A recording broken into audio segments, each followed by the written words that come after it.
16편 8절 말씀을 함께 보도록 하겠습니다.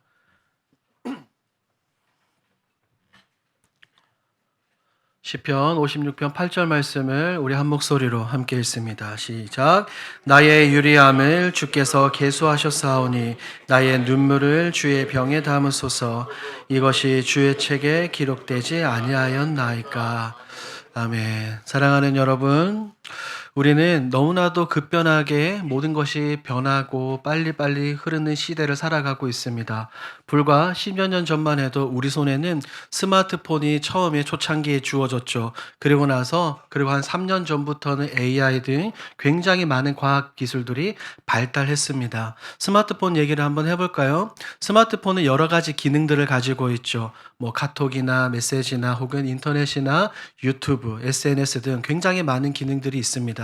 그런데 그 가운데서도 제가 가장 좋아하는 특별한 기능이 있습니다. 뭐냐면 사진첩을 딱 들어가는 순간 알람이 뜨죠. 어떤 알람입니까? 몇 년 전 오늘 혹은 몇 년 전 오늘. 1년 전, 2년 전, 3년 전 혹은 내가 어떠한 그 장소를 갔을 때 이곳에서 사진을 찍었다 하면서 그런 알람이 뜨는 것 여러분 다 경험하고 계시죠? 항상 그 사진들을 보면 그렇죠. 우리가 그때 거기 갔었구나. 그때 이런 일이 있었지 라면서 사진이 행복한 기억들을 꺼내줍니다. 그런데 역으로 가만히 생각해보면 우리 인생은 사진으로 남지 않는 기억들, 사진으로 표현되지 않는 순간들이 훨씬 더 많습니다. 어떤 순간일까요? 그것은 나 혼자 남몰래 하나님 앞에서 가슴을 부둥켜 잡고 하나님께 우는 날. 겉으로는 괜찮은 척 하지만 사실은 너무나도 버거웠던 하루.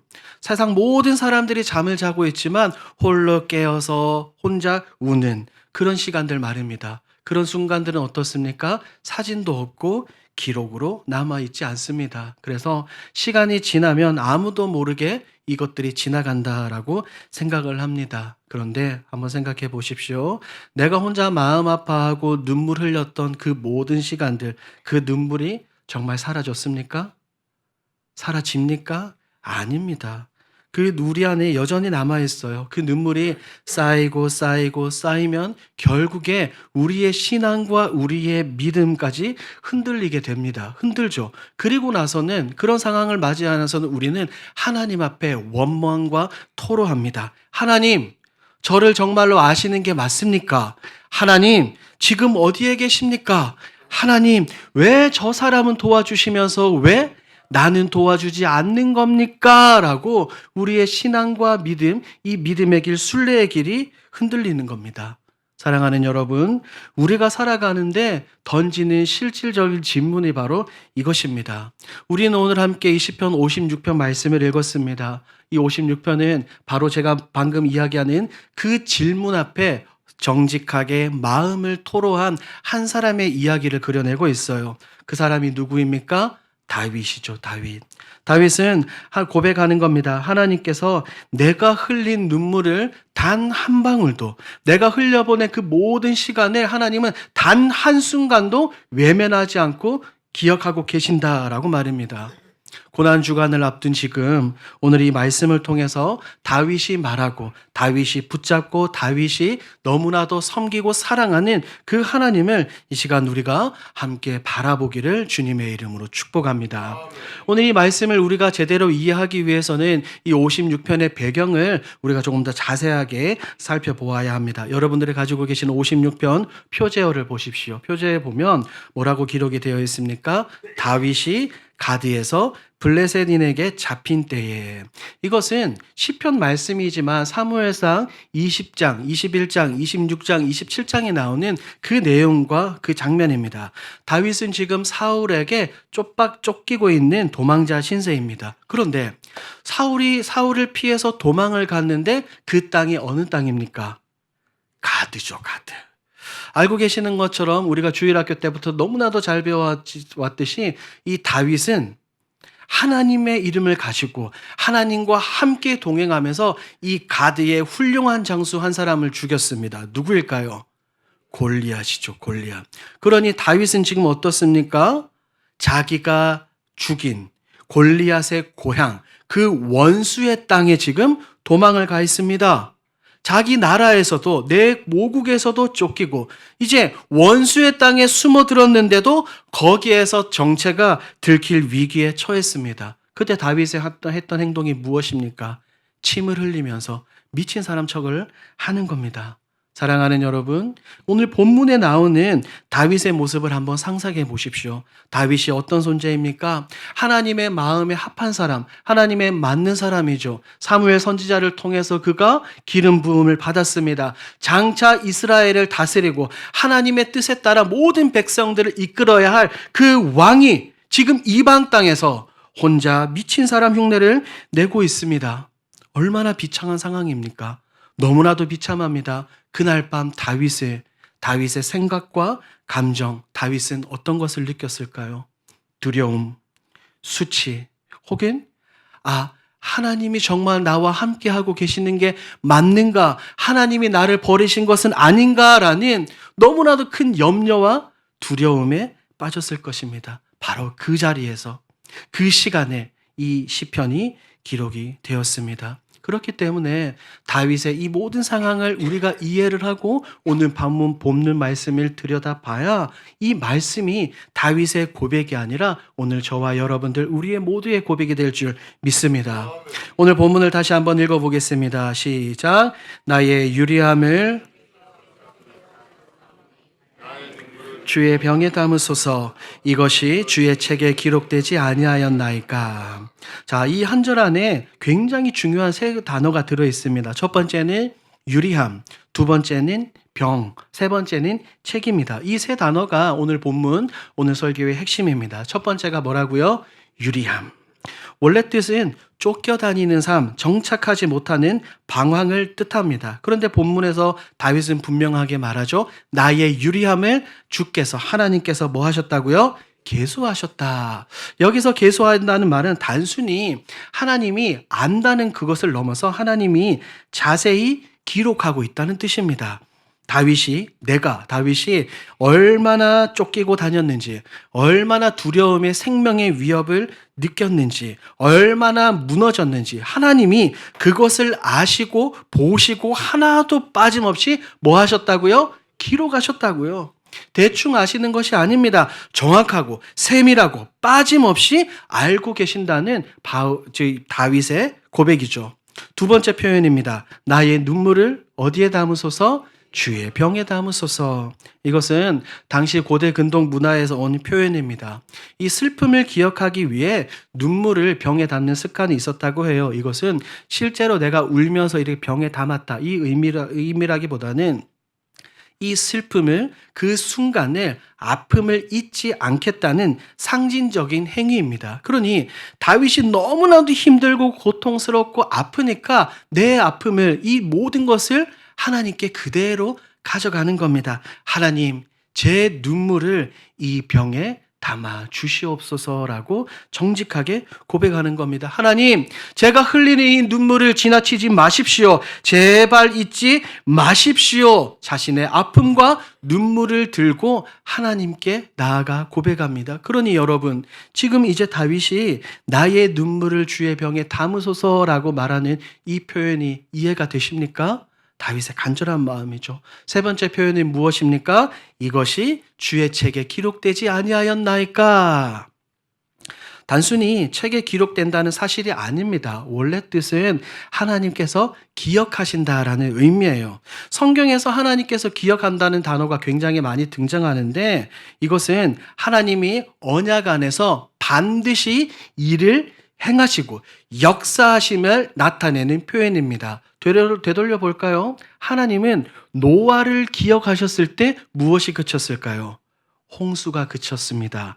하나님이 라헬을 기억하셨을 때 그녀의 태가 열렸습니다. 하나님은 울부짖는 이스라엘 백성들을 기억하셨을 때 모세를 보내시고 출애굽을 이끄셨죠. 그러므로 다윗의 이 고백은 단순히 하나님, 나를 위로해 주세요. 하나님, 내게 힘을 주세요라고 말하는 그런 표현이 아닙니다.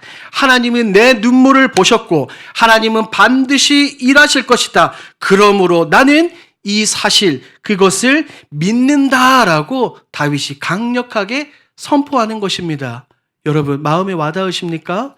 하나님의 간섭하심, 하나님의 역사하심, 하나님의 일하신다는 것을 다윗은 분명하게 확실합니다. 그런데 우리는 성경을 통해서 다윗의 혹은 수많은 이런 믿음의 선배들의 고백을 우리가 보고 듣고 경험합니다. 그런데 왜 우리는 이 순례의 길을 걸어가는 가운데 다윗과 같은 고백을 하지 못할까요? 혹시나 지금 이 말씀을 들으면서도 내 생각과 마음 깊은 곳에서는 이렇게 생각하시는 분이 계실지도 모르겠습니다. 그래도 지금 내 삶을 돌아보면 내 상황은 하나도 바뀌지 않습니다. 라고 말입니다. 맞아요. 어떻게 보면 우리는 하나님이 내 모든 것을 알고 계신다는 사실을 알죠. 그런데 왜 우리는 여전히 두렵고 왜 여전히 흔들리겠습니까? 다윗은 3절에서 앞선 3절에서 이렇게 표현합니다. 우리 성경책 가지고 계시는 분들 한번 볼까요? 3절 시작. 내가 두려워하는 날에는 내가 주를 의지하리이다. 다윗의 고백입니다. 두려움이 없다는 말이 아니죠. 다윗도 두려웠습니다. 이것이 우리의 모습입니다. 우리는 하나님을 알지만 끝까지 신뢰하지 못합니다. 하나님을 바라보고 하나님을 더 믿고 의지하고 따르기보다 내 눈앞에 펼쳐진 안타까운 상황들, 아픔과 고통과 눈물을 우리가 더 바라보기 때문입니다. 사랑하는 여러분, 하나님을 바라보고 의지하지 않고 내 앞에 놓여있는 그 상황을 바라보는 것, 그것을 우리는 한 단어로 표현하죠. 뭐라고 표현합니까? 죄라고 표현을 합니다. 그런데 이 죄는 우리의 노력으로는 해결되지 않아요. 우리는 도움이 아니라 위로가 아니라 그렇기 때문에 구원과 복음이 필요한 줄 믿습니다. 바로 이 시점에서 이 지점에서 예수 그리스도의 살아계신 이 말씀과 복음이 시작이 되는 거예요. 사랑하는 여러분, 다윗의 고백이 이 구약 시편에서 멈추지 않습니다. 신약으로 넘어오면 이 다윗의 고백은 전혀 다른 차원에서 완성이 되는 겁니다. 하나님은 우리의 눈물을 그냥 보시고 기억하실 뿐만 아니라 내가 직접 아파서 내가 너무 힘들어서 눈물 흘리는 그 공간으로 역사 가운데로 우리의 삶 안으로 내려오셨죠. 요한복음 11장을 보면 예수님이 사랑하는 친구 나사로가 죽었습니다. 그러니 어떤 일이 벌어집니까? 마리아와 마르다가 무너져서 웁니다. 그 앞에서 성경은 이렇게 고백하죠. 예수께서 눈물을 흘리시더라. 예수께서 눈물을 흘리시더라.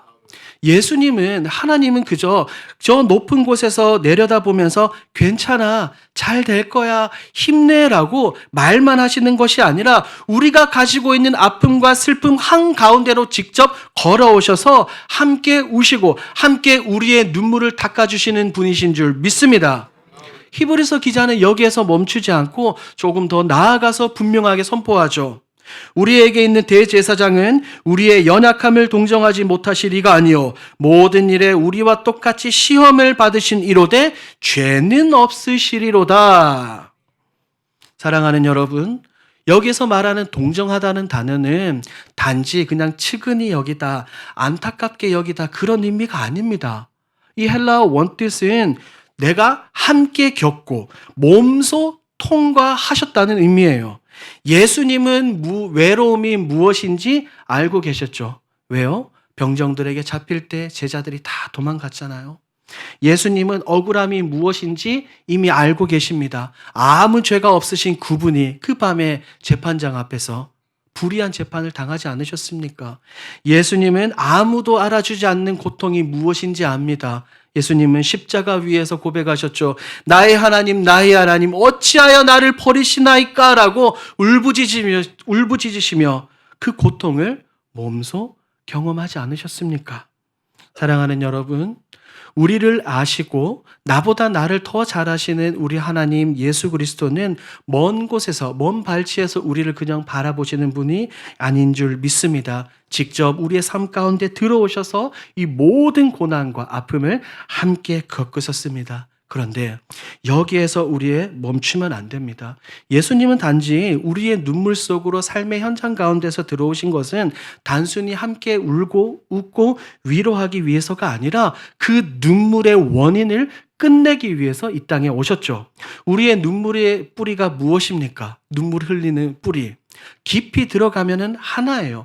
죄의 문제죠. 죄로 인한 아픔, 죄로 인한 하나님과의 단절, 그 단절이 있는 한 우리의 눈물은 저와 여러분들이 흘리는 그 눈물은 해결되지 않습니다. 위로를 받아도 다시 무너지고 말씀을 들어도 다시 두려워집니다. 왜요? 우리 인간의 힘으로는 이 뿌리를, 죄의 뿌리를 끊을 수 없기 때문이죠. 그래서 예수님께서 십자가를 지신 것입니다. 내 죄를 예수님의 몸에 담으시고 우리가 받아야 될 그 죽음을 대신 받으시고 끊어진 하나님과의 관계를 다시 회복시키신 줄 믿습니다. 눈물의 뿌리 자체를 십자가에서 끊으셨어요. 오늘 본문을 보면 다윗이 주님, 내 눈물을 주의 병에 담아 주시옵소서라고 간구합니다. 예수님은 그 눈물을 그냥 주의 병에 담는 것을 넘어 눈물이 다시 없는 날을 우리에게 약속해 주시지 않았습니까? 요한계시록 21장 4절입니다. 모든 눈물을 그 눈에서 닦아주시니 다시는 사망이 없고 애통하는 것이나 곡하는 것이나 아픈 것이 다시 있지 아니하리니. 사랑하는 여러분, 그날은 반드시 오는 줄 믿습니다. 우리 가운데 아직 눈물이 남아있다는 것은 아직 완전한 그날이 오지 않았기 때문입니다. 다시 우리 주님께서 이 땅에 다시 오실 때, 그리고 우리가 주의 심판대 앞에서 우리가 영원한 천국으로 그날로 갈 때 우리가 가지고 있는 아픔과 슬픔, 눈물은 완전히 해결되는 줄 믿습니다. 그날이 반드시 오기 때문에 우리는 오늘 하루를 살아가며 이 말씀과 믿음을 붙들고 걸어갈 수 있게 되는 겁니다. 사랑하는 여러분, 오늘 말씀의 결론을 맺도록 하겠습니다.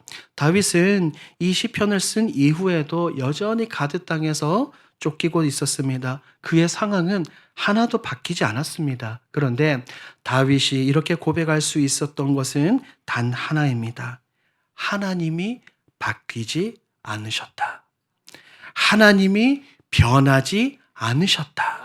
하나님은 언제나 어느 때나 나와 함께 하신다. 이 사실을 다윗은 굳게 믿고 있었습니다. 그리고 우리는 이 다윗의 고백보다 훨씬 더 분명하고 확실한 것을 붙들고 있죠. 그것이 무엇입니까? 예수님의 십자가입니다. 우리의 눈물의 뿌리를 이미 끊으시고 그 눈물의 마침표를 찍으실 나를 보증하신 그 장소가 바로 십자가입니다. 사랑하는 여러분, 지금 여러분들이 이 믿음의 길, 순례의 길을 가는 가운데 여러분들을 흔드는 것은 무엇입니까? 상황입니까? 아니면 사람입니까? 혹은 불확실한 미래입니까? 오늘 이 말씀 앞에서 우리는 결단해야 됩니다. 선택해야 됩니다. 내 눈물을 바라보고 내 눈물을 붙들고 살 것인가? 아니면 그 눈물을 끝내내 완전히 해결하신 예수 그리스도를 바라보고 붙드실 것인가? 이번 주가 특별히 고난주간입니다. 이 고난주간을 보내면서 특별 새벽 예배에 참석하시면서 여러 가지 선포되어지는 그 말씀 가운데 눈물을 끝내시고 우리에게 늘 기쁨과 소망을 주시는 예수 그리스도를 더욱 바라보고 붙드시는 저와 여러분들이 되길 우리 주님의 이름으로 축복합니다. 아멘. 오늘 들은 말씀을 기억하며 함께 찬양합시다. 주가 보이신 생명의 길.